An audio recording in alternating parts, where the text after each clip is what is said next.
दुनिया की अर्थव्यवस्था का पहिया जिस ईंधन पर सबसे ज्यादा निर्भर करता है वो है कच्चा तेल।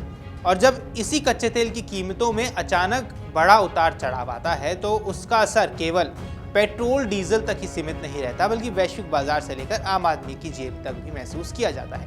बीते कुछ दिनों में भी एक ऐसा बड़ा बदलाव देखने को मिला जब अंतर्राष्ट्रीय बाजार में कच्चे तेल की कीमतों में तेज गिरावट दर्ज की गई। ये गिरावट न केवल निवेशकों के लिए चौंकाने वाली रही, बल्कि इसने ये भी संकेत दिया कि वैश्विक स्तर पर कुछ बड़े बदलाव हो रहे हैं। बुधवार को अंतर्राष्ट्रीय बेंचमार्क ब्रेंट क्रूड की कीमतों में 15% से अधिक की गिरावट दर्ज की गई है और ये $99.78 प्रति बैरल तक आ गया है। ये स्तर पिछले एक सप्ताह का सबसे निचला स्तर माना जा रहा है। गौर करने वाली बात यह है कि इससे ठीक एक दिन पहले यानी मंगलवार रात को ब्रेंट क्रूड $118.35 प्रति बैरल पर बंद हुआ था।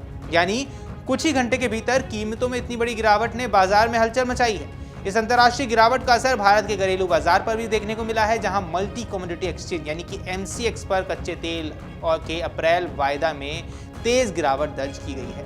मंगलवार को क्रूड ऑयल अप्रैल फ्यूचर्स 474 रुपए यानी 4.95% से गिरकर $9,093 प्रति बैरल पर कारोबार करते हुए नजर आए हैं। ये संकेत देता है कि भारत का बाजार इस समय पूरी तरह वैश्विक रुझानों के अनुसार ही चल रहा है।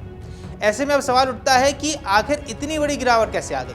इस गिरावट की सबसे बड़ी वजह भू राजनीतिक परिस्थितियों में आए बड़े बदलाव को माना जा रहा है।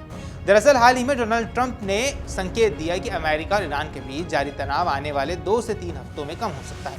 इतना ही नहीं, ये भी संकेत मिला कि ईरान कुछ शर्तों के साथ तनाव कम करने के लिए तैयार भी हो सकता है। ये बयान बाजार के लिए बेहद अहम साबित हुआ, क्योंकि जब भी मध्य पूर्व में तनाव बढ़ता है तो तेल की आपूर्ति को लेकर आशंकाएं भी बढ़ जाती हैं, जिससे कीमतों में तेजी आती है। लेकिन जैसे ही ये संकेत मिला, तनाव कम हो गए और बाजार में बना रिस्क प्रीमियम घटने लगा।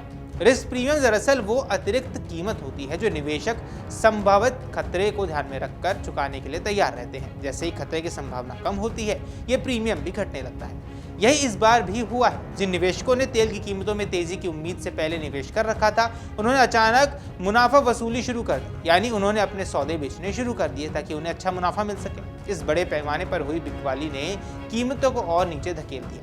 हालांकि ये तस्वीर पूरी तरह से स्थिर नहीं है। विशेषज्ञों का मानना है कि कीमतों में आई ये गिरावट फिलहाल एक सुधार यानी कि करेक्शन के तौर पर देखी जानी चाहिए, ना किसी स्थायी ट्रेंड के रूप में। दरअसल वैश्विक तेल बाजार में अभी भी कई ऐसे कारक मौजूद हैं जो कीमतों को कभी भी ऊपर और नीचे धकेल सकते हैं। इनमें सबसे अहम है हॉर्मुज़ जलजमरू मध्य। हॉर्मुज़ दुनिया के सबसे महत्वपूर्ण समुद्री मार्गों में से एक है, जहां से वैश्विक तेल आपूर्ति का बड़ा हिस्सा होकर गुजरता है। अगर यहाँ किसी भी तरह का व्यवधान आता है, चाहे वह सैन्य टकराव हो या समुद्री सुरक्षा खतरा, तो इसका सीधा असर तेल की कीमतों पर पड़ता है। यही कारण है कि इस क्षेत्र में थोड़ी सी भी अस्थिरता वैश्विक बाजार को हिला सकती है।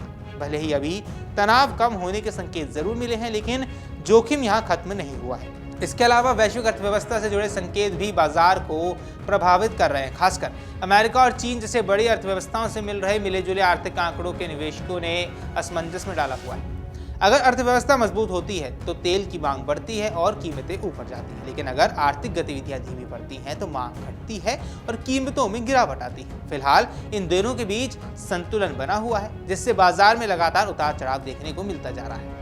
एक और महत्वपूर्ण बात यहाँ यह है कि हालिया गिरावट के बावजूद तेल की कीमतें अभी भी ऊंचे स्तर पर बनी हुई हैं। पूरे मार्च महीने के दौरान कच्चे तेल की कीमतें ज्यादातर समय $100 प्रति बैरल से ऊपर ही रही। इसका मतलब ये है कि भले ही अभी कुछ राहत मिली हो, लेकिन दीर्घकालिक दृष्टिकोण से देखें तो बाजार में अनिश्चितता अभी भी बनी हुई है। अब यहाँ विशेषज्ञों की राय है कि आने वाले समय में तेल की कीमतें कई कारकों पर निर्भर करेंगी, जैसे कि अमेरिका ईरान संबंधों में सुधार, मध्य पूर्व की स्थिरता, वैश्विक आर्थिक वृद्धि और आपूर्ति से जुड़े मुद्दे।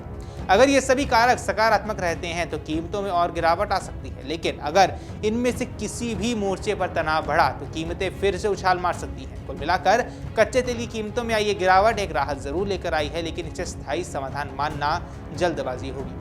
बाजार की चाल अभी भी अनिश्चित है और आने वाले दिनों में हर छोटी बड़ी खबर इसका रुख तय कर सकती है। बाकी आपको क्या कुछ लगता है हमें कमेंट सेक्शन पर जरूर बताएं। फिलहाल के लिए इस वीडियो में इतना ही। नमस्कार। अगर आप ये वीडियो YouTube पर देख रहे हैं तो हमारे चैनल को सब्सक्राइब कर बेल आइकन दबाएं और Facebook पर देख रहे हैं तो हमारे पेज को लाइक करें।